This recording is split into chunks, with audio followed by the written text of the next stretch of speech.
Boa noite, gente linda. Hoje nós vamos para o Evangelho de Lucas, lá no capítulo 4, do versículo 14 ao 32, onde Lucas vem trazer para a gente que Jesus é expulso de Nazaré. Todo mundo sabe que Jesus morava em Nazaré, com a mãe e com os irmãos. Ele nasceu em Belém. Mas quando voltaram lá daquela fuga para o Egito, eles fincaram residência em Nazaré, né? Onde tinha a oficina de José. E nessa época, Jesus já não tinha mais a presença do pai, do Abba dele, né? Que era José, já havia desencarnado. José era muito mais velho do que Maria. Então, essa passagem, ela está depois daquela passagem que Jesus está no deserto, aqueles dias todos que ele passa no deserto, onde ele faz uma reflexão muito grande. É o deserto de todos nós passamos por dias onde a gente necessita para dar uma reviravolta na nossa vida. Todos nós temos o nosso deserto. E Jesus então volta e ele vai para a Galileia. Ele não vai lá para Israel, ele fica na Galileia, andando por ali, já pregando e já curando. Então vamos à passagem.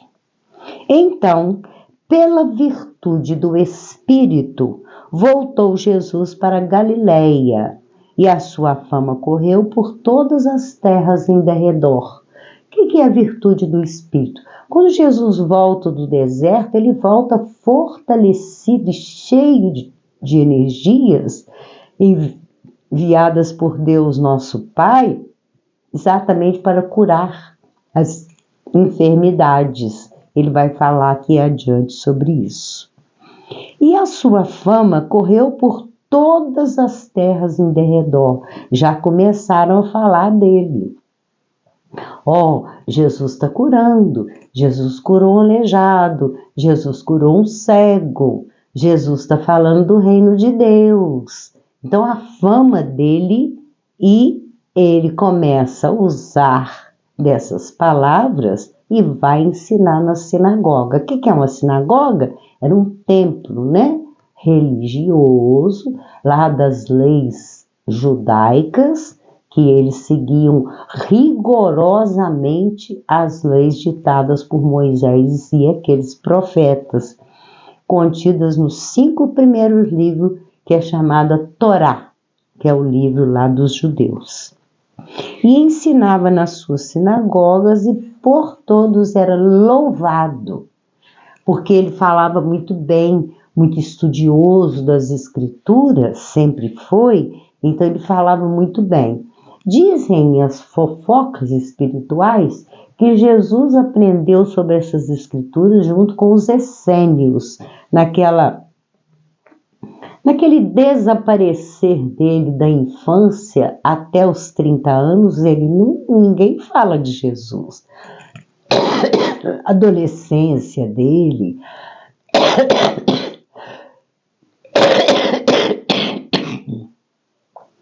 quem tem bronquite é assim mesmo, começa a rir ou começa a falar, lá vem a tosse. É assim mesmo. Ele ensinava então nas sinagogas e por todos ele era louvado, porque a palavra dele inflamava, né, as pessoas ali em volta dele. E chegando a Nazaré, andando por aquelas cidades todas, ele vai para Nazaré, que era a cidade onde a família dele morava. Onde fora criado, entrou num dia de sábado, segundo o seu costume, na sinagoga, e levantou-se para ler. Eles liam ali a Torá, ficava aquele público todo em volta, né? Lotado de escribas e fariseus, os doutores da lei. Qual lei? Lei de Moisés, lei mosaica, onde impunham muita lei severa em cima das pessoas. Então ele levanta-se para ler, eles deixam ele ler. E foi-lhe dado o livro do profeta Isaías. Quando abriu o livro, achou o lugar em que estava escrito. Ele abre o livro exatamente onde está escrito: o Espírito do Senhor é sobre mim. Isso é Isaías falando, tá, gente? Pois que me ungiu para evangelizar os pobres, enviou-me a curar os quebrantados do coração. Olha que coisa, né? Ele vai ler exatamente sobre o envio dele mesmo, porque Isaías profetizou a vinda do Senhor. O povo judeu não acredita porque não quer acreditar, porque está tudo claro em Daniel, em Isaías, Zacarias, todos eles falando da vinda desse Messias. Então, a apregoar liberdade aos cativos e dar vista aos cegos e pôr em liberdade os oprimidos e anunciar o ano aceitável do Senhor.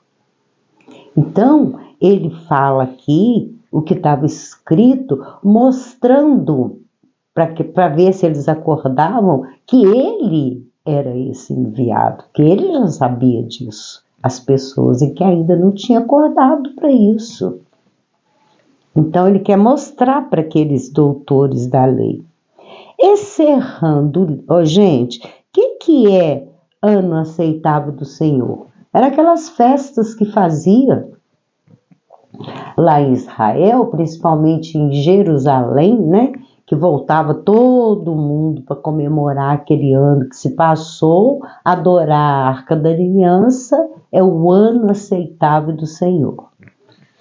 Encerrando o livro, ou seja, fechando, né? Não assim, né, gente? Era rolo, né? Eram os papiros que eram enrolados e era em duas partes. Enrolava assim, juntava as duas partes e ele passa lá para o responsável, porque aquele livro era tido como sagrado, ninguém podia tocar, era aquela coisa fechada, que ninguém também podia estudar, só eles ali dentro.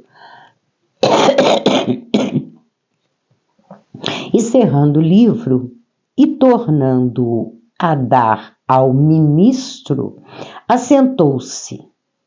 E os olhos de todos na sinagoga estavam fitos nele.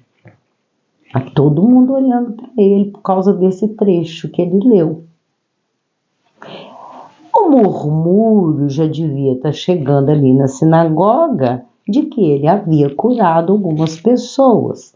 Alguns fariseus tinham dúvidas, outros já tinham ouvido falar. Então a fofocaiada, né, os murmúrios já estavam. Nossa, a folha está agarrada, eu acho que é o frio. Então estava todo mundo olhando para ele. Então começou a dizer-lhes, olha aí, agora começa o perigo. Hoje se cumpriu esta escritura em vossos ouvidos. E todos lhe davam testemunho e se maravilhavam das palavras de graça que saíam da sua boca e diziam: não é este o filho de José? A discriminação. A discriminação. Filho do carpinteiro? Aquele que mora lá na periferia? Aqui em Nazaré? Não é ele? E ele lhes disse: sem dúvida, me direis este provérbio. Sem dúvida me direis, vocês vão falar esse provérbio. Médico, cura-te a ti mesmo. Faze também aqui na tua pátria tudo que ouvimos ter sido feito em Cafarnaum. Porque, como ele estava andando por todas as cidades, quando ele volta lá do deserto, eles vão cobrar dele, cura-te a ti mesmo. Ou seja, olha quem é você. Por que você não faz algum prodígio para você mesmo, sendo um filho de um carpinteiro? Não é é ele o filho de José? Que negócio é esse agora que ele veio aqui falar que ele é esse citado aí nas profecias de Isaías? Então, tudo que ouvimos ter sido feito em Cafarnaum. Então, eles já sabiam que quando Jesus passou por Cafarnaum, ele já estava curando, ele já estava pregando o reino de Deus. E disse: em verdade vos digo que nenhum profeta é bem recebido na sua pátria. Como ele estava em Nazaré, ele não estava sendo bem recebido. Todos fitaram os olhos nele, mas quando ele começa a falar que ele era um profeta e que veio fazer esses prodígios, aí eles já começaram a criticá-lo. E ele já se adianta e vai dizer esse provérbio de Salomão para eles: médico, cura-te a ti mesmo. Então, quando ele fala, nenhum profeta é bem recebido na sua pátria, e é mesmo. Ninguém que faça alguma coisa no campo espiritual, ou até mesmo profissional, tá? É bem recebido dentro de casa, pela família, na sua cidade, no seu país. Não, ninguém valoriza. O Brasil tem cientistas maravilhosos, vocês sabiam disso? Mas não são reconhecidos aqui. Vão lá para fora, para os outros países, e lá são reconhecidos. Na sua pátria ninguém é reconhecido mesmo não. Jesus falou, muito bem falado. Em verdade vos digo que muitas viúvas existiam em Israel nos dias de Elias. Elias era um profeta e tinha muitas viúvas pobres, abandonadas, porque naquela época não tinha auxílio de nada e nem tinha esse negócio de caridade não, tá, gente? Hoje em dia a gente vê isso muito, mas naquela época não tinha não. Quando o céu se cerrou por 3 anos e 6 meses, ficou sem chover 3 anos e meio. E a fome naquele lugar foi muito grande, de sorte que em toda a terra houve grande fome. Ele está lembrando daquela época de Elias, o que aconteceu com a falta de chuva, faltou o quê? Alimento. E a nenhuma viúva, foi enviado Elias, senão a Sarepta de Sidom, a uma mulher viúva. Então tinha muitas viúvas passando fome, mas Elias só foi enviado para uma viúva, que é essa Sarepta. Eu até me lembro dessa passagem no Velho Testamento, é quando Elias chega e ele multiplica a farinha dela. Ela fazia pães para se sustentar.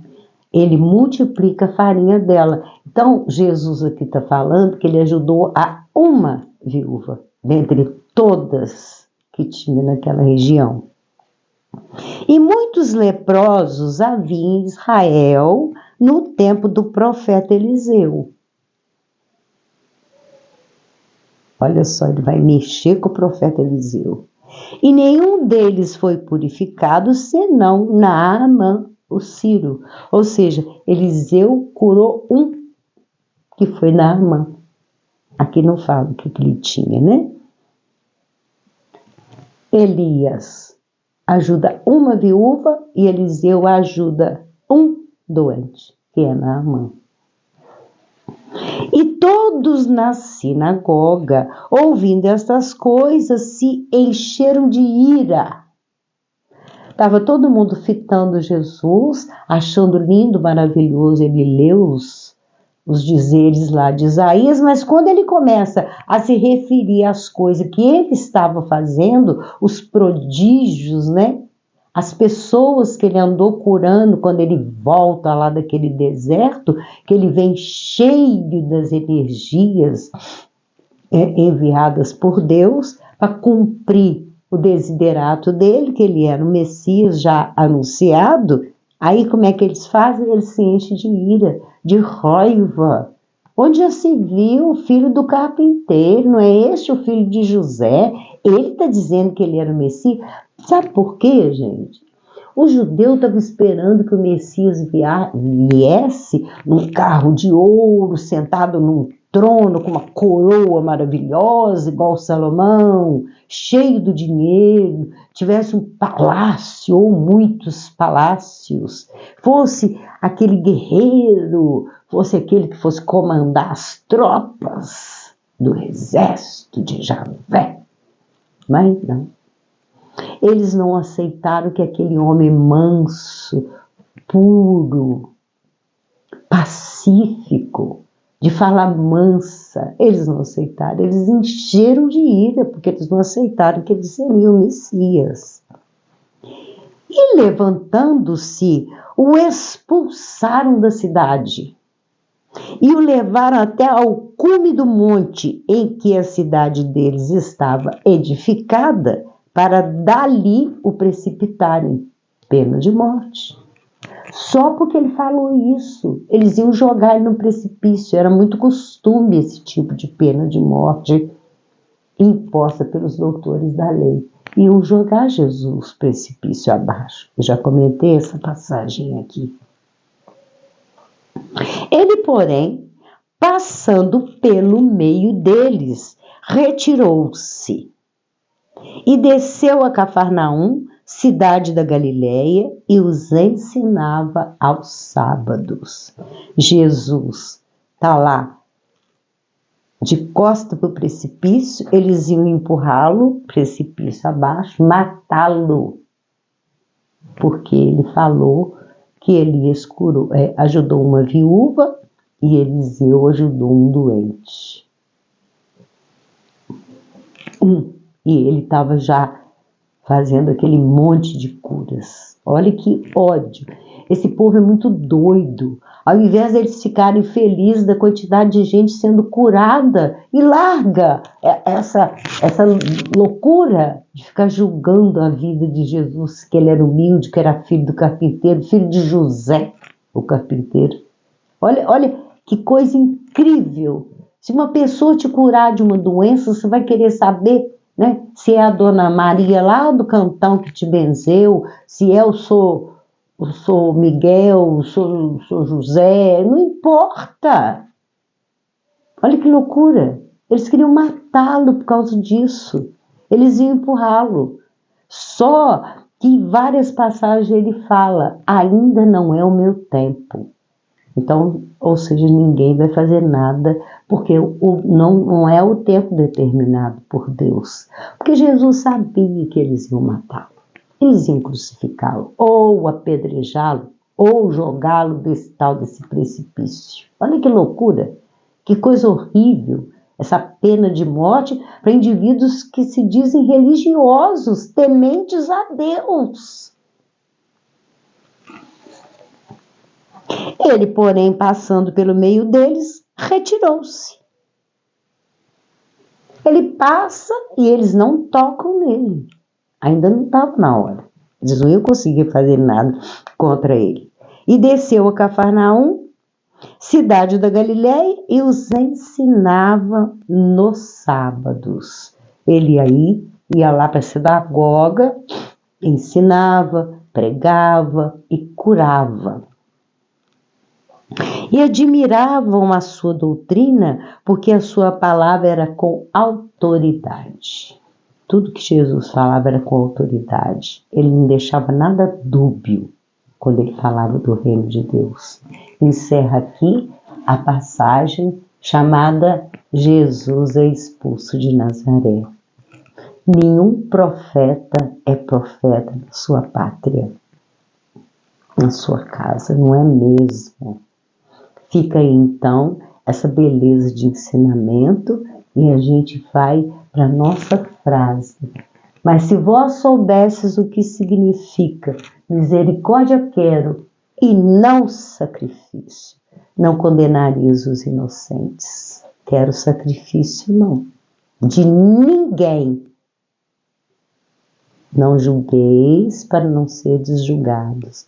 Quem que pode ficar julgando as pessoas ao sacrifício, enviando a pessoa para ser sacrificada. Foi o que aconteceu com ele. O maior sacrifício que passou pela face da terra foi aquela tortura, aquela hediondez que fizeram com ele, né? Então, quando ele fala que eu não quero sacrifício, ele veio exatamente para ensinar a mansuetude, sermos pacíficos e não ficarmos nos julgando no direito de que somos melhores do que os outros. Somos mais fortes, somos maiores ou temos poder. E daí sacrificar os menores, os praticamente inválidos, que são os pequeninos, que não têm força para lutar contra um adulto. É muita covardia. Muita covardia. E quando Jesus foi ao sacrifício, ele também ficou sozinho. Os próprios apóstolos fugiram todos, só ficou João. João, Maria Madalena, Maria mãe de Jesus e Joana de Cusa, que era uma ricaça da época, que ajudou muito financeiramente para manter esse ministério de Jesus por esses 3 anos. Sumiram todos. Cadê aqueles que foram curados? Cadê aqueles da sinagoga que aprenderam tanto com a palavra dele? Sacrifício de um inocente. Mas sacrifício já acontecia há milênios, não foi iniciado com Jesus, não.